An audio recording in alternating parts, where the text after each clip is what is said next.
pasado 26 de diciembre la librería El Laberinto acogía la presentación de la obra Guía Secreta de las Casas Encantadas de Córdoba, publicada por la editorial Almuzara y firmada por nuestro invitado, José Manuel Morales Garcete. José Manuel, muy buenas tardes, bienvenido. Es un placer tenerte aquí con nosotros para seguir hablando de Córdoba. El placer es mío, Ángela, te lo aseguro. Bueno, José Manuel, presentamos esta Guía Secreta de Casas Encantadas de Córdoba, y es que si al esplendor de nuestra ciudad le añadimos esa dimensión de lo paranormal, del misterio, fundiendo así de alguna manera la historia y la leyenda, el resultado puede ser sorprendente, ¿no? Estoy convencido de ello, vamos, desde que empecé a investigar, a buscar información antigua, a documentarme sobre estos temas, la verdad es que todo lo que he descubierto no ha parado de sorprenderme. Estoy totalmente entusiasmado con este tema y bueno, creo que había que plasmarlo en una obra porque uno no puede descubrir cosas como estas y quedárselas para uno mismo. Creo que había que compartirlo y creo que los cordobeses tienen que saber cuál es esa cara oculta de su historia. Lo mundano, lo racional y el enigma al alcance de la mano. ¿Cuándo y por qué comienza a fraguarse este libro y bueno, y cómo se desenmaraña esa maleza, ese follaje de testimonios, leyendas de una ciudad tan mágica y que ha sido un punto de atención y energético también, ahora hablaremos de ello, pues a lo largo de la historia tan potente, ¿no? Bueno, pues todo comienza con las rutas nocturnas que llevamos prácticamente ya un año realizando. Todo empieza pues hace dentro de poquito, el día 5 de enero precisamente, lo he contado en alguna ocasión, estábamos buscando un regalo para un familiar, para los Reyes, bueno, pues dejándolo como solemos hacer los españoles todo para última hora. Y esa misma tarde de antes, buscando un libro, algo que hay que poder regalar, nos llamó muchísimo la atención el ver la cantidad de patrimonio que había escrito sobre Córdoba. Nos llamó la atención la cantidad de libros curiosos y nos dimos cuenta de que eso el cordobés no lo sabe. Todo eso está ahí recogido, pero el cordobés medio no lo conocía. Y fue cuando se nos ocurrió el poder acercar al gran público de una forma amena, divertida, fácil de entender, todo ese patrimonio del que estábamos hablando. Empezamos a realizar las rutas estas, como nos dedicábamos al enigma, a lo extraño, pues creímos que la forma adecuada de hacerlo era mediante rutas nocturnas, por eso es por lo que las realizamos los fines de semana por la noche, y todo esto luego pues dio lugar a que hubiera que plasmarlo en un libro, como te comentaba antes. Muchas personas se nos acercaban, nos decían, oye, y todo esto que a mí me gustaría saberlo un poco más extenso, porque claro, en una ruta no puedes tampoco cansar a la gente, no puedes hacerla demasiado extensa, tienes que ir al grano. Por eso se nos quedaba corta la ruta, queríamos ampliar toda la información que teníamos, queríamos además aportar muchos más puntos que por estar demasiado alejados del centro de la ciudad no podíamos incluirlo en una ruta a pie y por eso bueno, pues esta obra lo que hace no es más que ampliar y desarrollar todo ese trabajo y todo ese entretenimiento que nosotros ofrecemos en nuestras rutas nocturnas de Córdoba Misteriosa. José Manuel, eres licenciado en Administración y Dirección de Empresas y tras años de formación y de rodaje profesional, desde 2008, director de ventas en una empresa de telecomunicaciones, y en esta aventura empresarial, ¿verdad?, esta Córdoba misteriosa, fundes tu profesión, tu formación, tu aprendizaje como emprendedor, como empresario, con este conocimiento de la ciudad y esta inquietud por conocer no solo ya pues esa historia, esa intrahistoria, sino incluso aquello de lo que no se suele hablar y que sin embargo se comenta constantemente. ¿Desde cuándo está en ti ese germen, ese afán y esa manera de acercarte a la Córdoba misteriosa y casi siniestra? Bueno, pues el grano siniestro podríamos decir que lo he tenido desde siempre. Mis películas favoritas siempre son las de terror, entonces siempre además me ha gustado, desde muy pequeño me ha gustado escribir, no libros, podríamos decir, pero sí bocetos, sí cogía, prácticamente desde que aprendí a escribir, yo ya tenía mis cuadernos y ahí me inventaba historias y las dejaba escritas y demás, y de siempre me ha gustado todo lo misterioso, todo lo enigmático, todo lo que podríamos decir que la ciencia no tiene explicación. Y bueno, pues como tú bien dices, este fue el momento en el que vi la oportunidad de aunar pues mi pasión y también un poco la oportunidad de aunar mi pasión y mi formación también, porque he estudiado para dirección de empresas y me gusta también poder organizar los recursos de la empresa. Me encanta toda la parte de marketing, mi pasión también es el marketing, y esta empresa pues me permite realizar todas esas acciones de marketing que pienso que hoy en día tan necesarias son. Marketing 2.0, nosotros nos movemos mucho por redes sociales. De hecho, tengo que apuntar que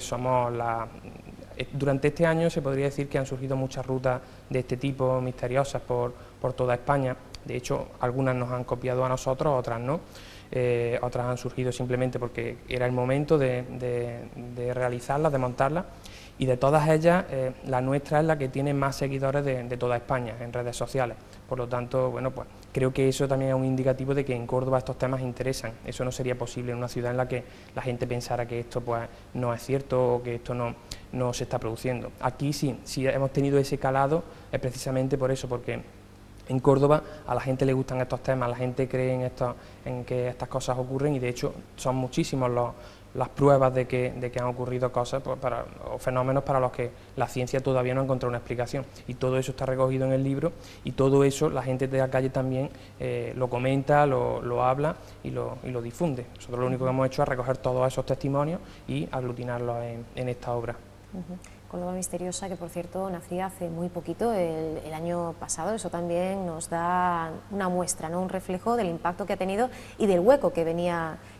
a cubrir. Nos propone ese programa de rutas por la ciudad, desenterrando los grandes interrogantes. Esta aventura, esta travesía ya es bastante compleja. ¿Cómo se plantea uno pues compilarlo todo en un libro, editarlo? ¿Cuál es la hoja de ruta o por dónde empezamos a construir este enorme palacio? Porque no solo vamos a aunar estas historias, sino que también pues necesitamos de la investigación, de esa bibliografía. Hace muy poco estaba con nosotros Luis Enrique Sánchez presentando Espectros en Trasierra por Nizam Editorial, y nos contaba esto, ¿no? Que había sido absolutamente apasionante, pero también arduo ese trabajo, no solo ya de investigación libresca, sino también escuchando los testimonios, ¿no? Esas personas que en primera persona que realmente te cuentan por boca propia lo que han vivido y te siguen planteando que no encuentran una razón o una explicación. De hecho, es la parte favorita, creo, de cualquier escritor. El trabajo de campo, aunque es difícil, como tú comentas, aunque es complicado, hay que dedicar muchísimo esfuerzo y perder muchas horas de sueño para poder conseguir que un libro como este llegue a las manos de los cordobeses. Aunque eso es complicado, sí que es cierto que merece la pena el esfuerzo, y la parte que más he disfrutado, por lo menos yo, es esa precisamente que tú comentas, aunque también he tenido que acudir a bibliotecas, he tenido que acudir a hemerotecas, al archivo provincial. Aparte de todo esto, la fuente principal de nuestra documentación ha sido evidentemente el testimonio, el acercarme a un grupo de ancianos que estaban por allí pues simplemente sentados en un banco, sentarme al lado de ellos y, como decimos en lo mío, en lo que yo me dedico, a puerta fría, pues preguntarle, oiga, ¿y qué sabe usted de esta casa? ¿Y qué le contaba a usted su abuelo de esta calle? ¿Ha oído usted algún testimonio, algo extraño que haya pasado en esta calle? O el entrar a un bar y preguntarle al dueño, que lleva quizá 40 años ya viviendo allí, trabajando allí, pues preguntarle, ¿y sabe usted algo de este barrio, alguna historia así un poco extraña que le hayan contado? Claro, lógicamente luego hay que hacer la labor de filtrado, tampoco uno se puede creer absolutamente todo, pero lo que nos hemos basado, el procedimiento para realizar esta obra y para concretar qué historias son las que merecían la pena, ha consistido en aunar todos esos testimonios y luego ver qué es lo que tenían de común. Ya sabemos que las leyendas son historias muy antiguas que contaban, que se iban transmitiendo mediante la transmisión oral, era la que permitía que fueran pasando de generación en generación, y luego eso hay que contrastarlo, hay que ver qué es lo que tiene de común todos esos testimonios, sacar cuál es la parte que podríamos decir, la parte en la que coinciden todos, la parte que podríamos decir con más credibilidad, y luego una vez que se ha hecho ese trabajo, pues añadirle los nuevos testimonios, pero siempre los más creíbles, los que dicen las personas que podríamos decir notamos que no buscan nada, no buscan ninguna intención, gente que comparte contigo esa información sin buscar protagonismo, sin buscar, esos son los testimonios a los que le damos mayor credibilidad. Luego hay otras personas que dicen, pero pon mi nombre en el libro, pues eso lógicamente no lo hemos hecho. Lo hemos quedado como poco, exactamente. ¿no? Normalmente hay personas que nos han pedido dar, nos han permitido poner su nombre, porque siempre cuando la persona lo permite, pues aporta mayor credibilidad a un testimonio, pero en otras ocasiones, cuando son ellos los que nos han pedido que compartamos su nombre, pues no, normalmente ha perdido mucha credibilidad el testimonio. Trazas todo un callejero del miedo, ¿verdad? Un mapa del terror.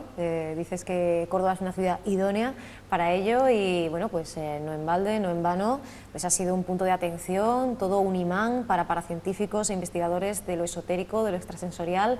y la razón sigue siendo pues una incógnita, ¿no? No sabemos el porqué de ese potencial desde el punto de vista fenomenológico, ¿no? Bueno, realmente nadie lo sabe, pero como tú decías,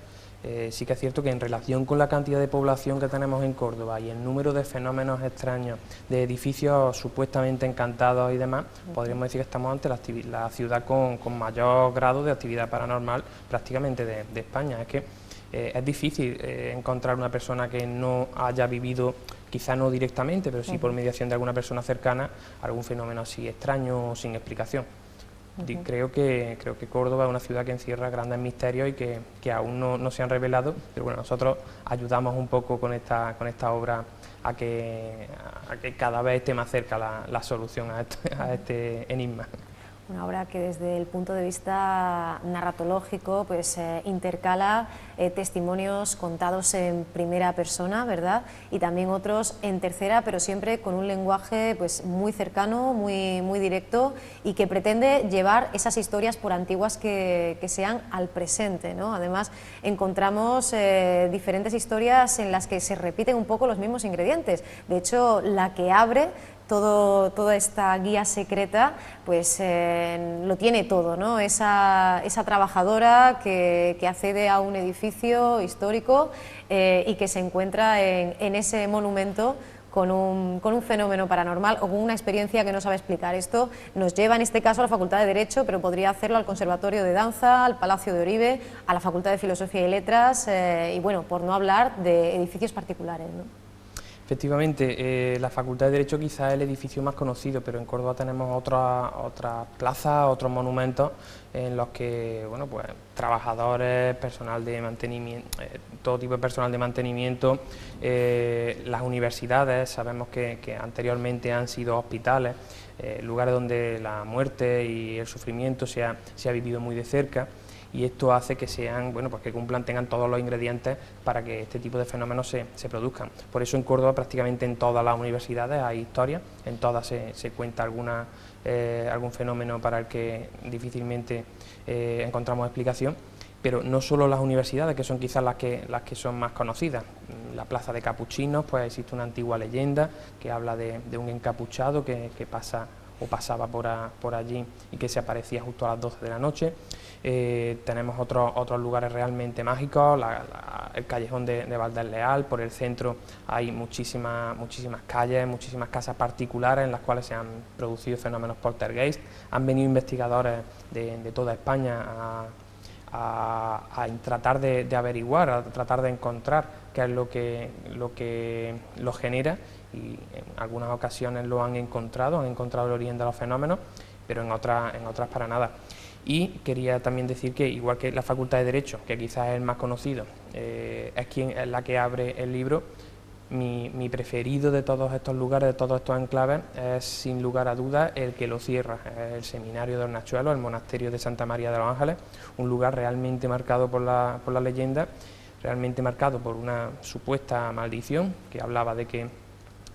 ya desde que lo estaban construyendo se hablaba de que si algún día el monasterio era vendido, pues decían que llovería fuego, y bueno, pues quizá la casualidad o quizá no,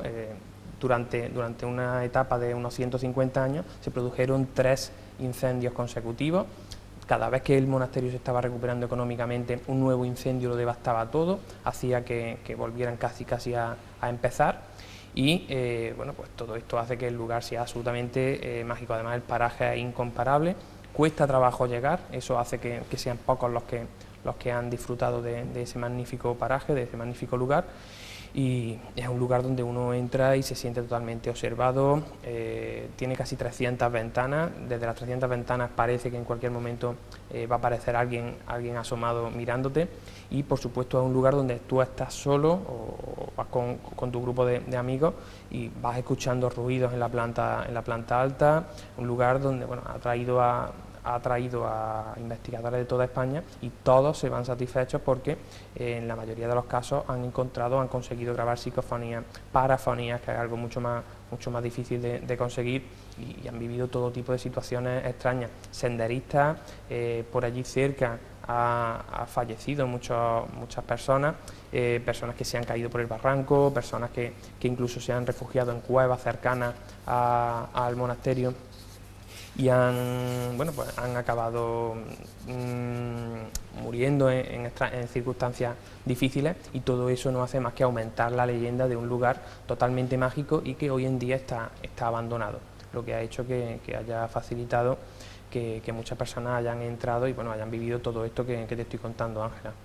José Manuel, esto nos da pie para hablar un poquito de esa estructura, porque efectivamente vamos de la zona céntrica de la capital más concurrida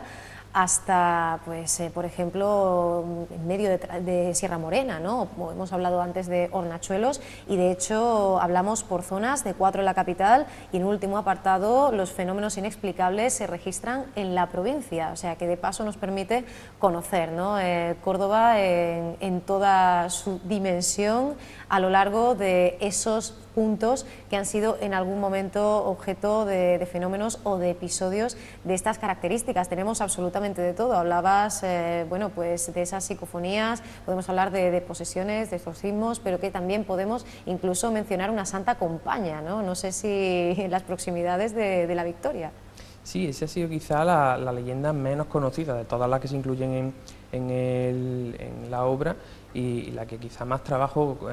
me costó encontrar. La fuente está citada en el libro, y es una revista católica que dejaba nombre y apellido. Está contrastado que realmente se dejó por escrito en el siglo XIX, y bueno, habla de un grupo de vírgenes que en tiempos de Almanzor eran hijas de cristianos que habían elegido el cristianismo. Sabemos que Almanzor permitió que quien quisiera siguiera practicando los rituales cristianos, y parece ser que cuando cae Almanzor en Calatañazor, o cuando es detenido, cuando allí se frena su avance, pues comienzan las revueltas en Córdoba, y este grupo de vírgenes, pues las revueltas empiezan en contra de los cristianos, ya que los cristianos son los que han detenido el ejército del visir de Córdoba. Empiezan las revueltas, van a buscar a todos los cristianos, y este grupo de vírgenes pues se tienen que, en el antiguo convento que había en lo que hoy sería más o menos el Mercado de la Victoria, pues en el antiguo convento de la Victoria, parece que se tienen que refugiar, y bueno, pues al final acaba teniendo un final trágico. Y como decía, es una de las posibilidades que te da el poder escribir un libro, recordar una leyenda tan desaparecida y tan enterrada como tú decías antes. Historias algunas que ha costado mucho trabajo encontrar, localizar y sobre todo también actualizar, porque por ejemplo esta es una de las leyendas que estaba escrita en un castellano bastante distinto al nuestro, y hemos tenido que actualizar un poco el lenguaje para seguir con la tónica del libro, que hemos tratado de que sea entretenido, adictivo, que sea cercano al gran público, y sobre todo eso, que puedas empezar a leerlo y que lo leas rápido porque te enganche, porque un capítulo te lleve al otro y no quieras dejar de leerlo. Hay gente que me dice que lo ha leído en un día prácticamente, que han empezado a leer y que una historia le ha enganchado a la otra. Además son capítulos cortitos, lo que hace que cada vez que acaba un capítulo quieras leer el inicio del siguiente y ya no puedas parar hasta que lo acabas. Efectivamente, son capítulos cortitos, muy bien presentados, con un título muy sugerente, en algunos casos pues por partes, ¿no? Diferenciando las distintas etapas de cualquier historia, como por ejemplo, bueno, pues recuerdo, ¿no?, a esa posesión de Sor Magdalena, por ejemplo, por poner un pequeño ejemplo, nos encontramos las diferentes facetas de ese calvario que vivió y cómo fue convertida de santa a maldita, ¿no?, nos dices en algún momento. Y además tenemos que decir que hay un importante trabajo aquí, no solo de escritura, sino también de fotografía, porque si bien es verdad que encontramos algunas ilustraciones, también ha habido muchas instantáneas que, bueno, que muchas han sido realizadas por ti directamente, ¿no? Has intentado captar, ¿no?, la esencia, el espíritu, la entraña de estas historias que nos cuentas. Sí, la mayoría de las fotografías las he hecho yo, pero bueno, realmente no son las protagonistas del libro. Pero nos permiten ilustrar y de alguna manera, pues bueno, pues que hagamos más visual todavía ese viaje, ¿no? Sí, precisamente creo que otro de los secretos del éxito que está teniendo el libro es precisamente eso, el que cuando tú lo ojeas en una librería ves un montón de lugares que te resultan familiares, y era un poco el objetivo, no hacer fotos artísticas, sino fotos que te marcaran muy claramente sobre qué punto actual de Córdoba se está hablando.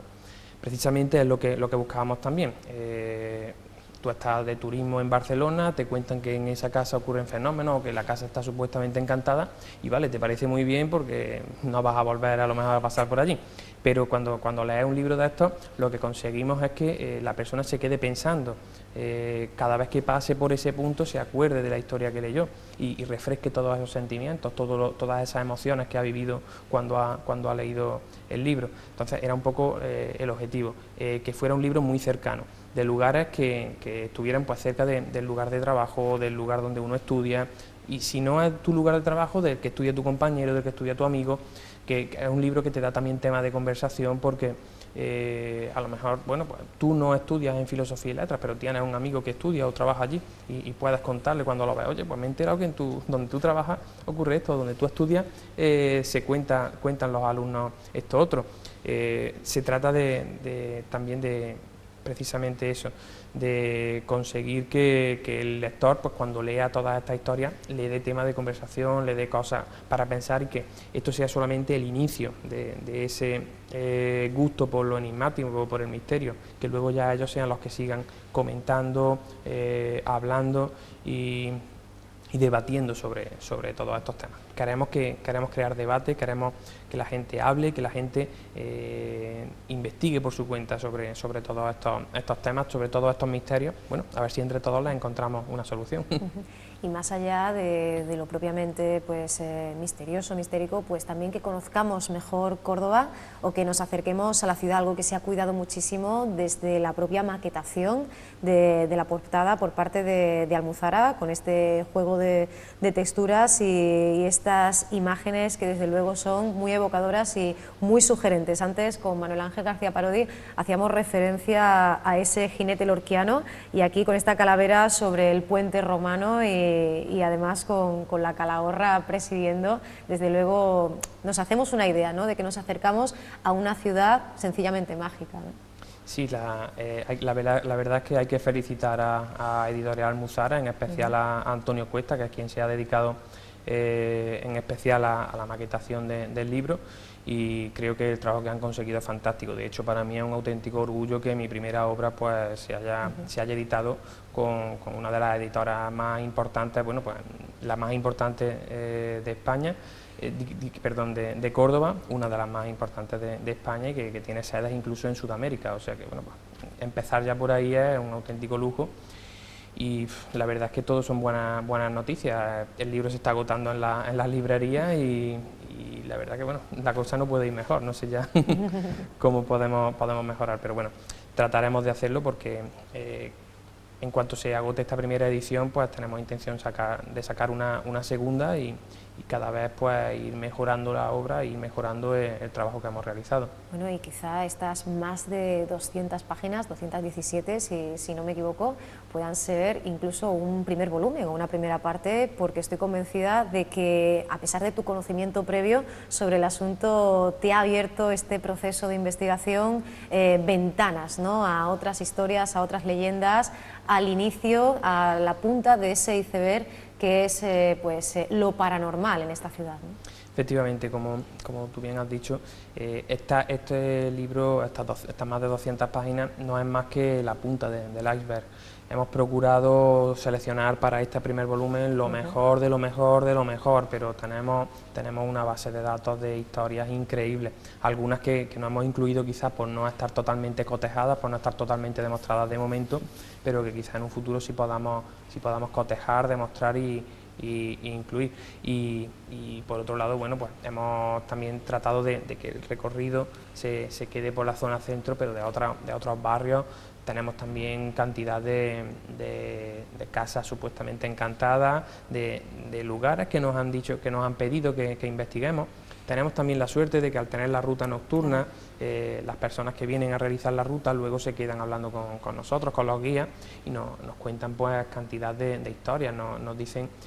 nos dan la idea de investigar cierto paraje de Córdoba, cierto colegio, cierta facultad, que quizás a nosotros no se nos había ocurrido que podría tener todos estos misterios. Entonces eso es una fuente inagotable de nuevas ideas, de nuevos lugares, y lo cierto es que en Córdoba creo que hay como para escribir 3-4 volúmenes sin ningún problema y todos igual de interesantes. Yo solo doy un pequeño detalle. Cuando estamos leyendo el libro, pues en la primera parte, incluso al inicio, nos encontramos en las inmediaciones de la Plaza de Capuchinos,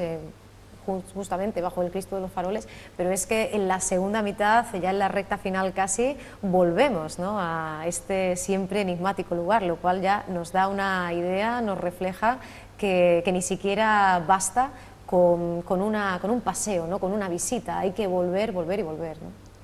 Efectivamente, y cada vez que vuelvas encontrarás algún nuevo detalle. De hecho es otra de los beneficios favoritos que estoy obteniendo con este trabajo, y es que ahora miro mucho más Córdoba, me fijo mucho más en todos los detalles y estoy descubriendo, bueno, pues desde hace un año aproximadamente estoy descubriendo una nueva ciudad, porque cuando uno va por la ciudad fijándose en todos los detalles, en todos los zetas, en absolutamente todas las fachadas de las casas, encuentra una cantidad de detalles alucinantes, y cuando uno empieza luego a tirar un poco del hilo, acaba descubriendo historias totalmente fascinantes de las personas que viven actualmente ahí, de los que han vivido ahí. Y cuando uno empieza a preguntar ya, bueno, acaba descubriendo, como decimos, una ciudad totalmente nueva y totalmente desconocida para el Córdoba en medio, y bueno, entre los cuales me incluyo yo, me incluyo yo incluso. José Manuel, nos das ese consejo en el libro, que nos quitemos las gafas del escepticismo, de un poco la incredulidad, y nos pongamos las de la curiosidad, la inquietud. ¿Qué mensaje enviarías a las personas que nos están viendo y que se interesan por esta guía secreta de Casas Encantadas de Córdoba? Bueno, pues el mensaje no es otro más que un libro que le va a gustar seguro a cualquier persona que tenga un poquito de curiosidad, crea o no crea en historias, bueno, pues de fantasmas, de apariciones. Yo sé que hay personas que son muy escépticas. Yo soy el primero que soy bastante escéptico si algo no le encuentro una explicación o no encuentro pruebas. Pero cuando lea el libro verá que aportamos cantidad de pruebas de que, bueno, algo extraño ocurre. La solución no la tenemos nosotros, ni la tiene nadie todavía. En el momento que se encuentre la daremos, pero de momento no se ha encontrado. La ciencia está trabajando, hay creado una vertiente de la ciencia que investiga todo este tipo de fenómenos y que es realmente apasionante. A mí me encanta, bueno, pues contactar con personas y me gusta ponerme en contacto con personas que estudian todos estos fenómenos desde un punto de vista científico, aplicando el método científico a estos fenómenos inexplicables. Y la verdad es que uno acaba encontrando situaciones en las que dice, bueno, por muy escéptico que sea, ¿cómo explicas esto? Entonces, la verdad es que es descubrir un mundo nuevo, es descubrir algo totalmente desconocido y de lo que solamente se habla en pequeños círculos y en situaciones así muy íntimas. Incluso hay personas que me dicen, bueno,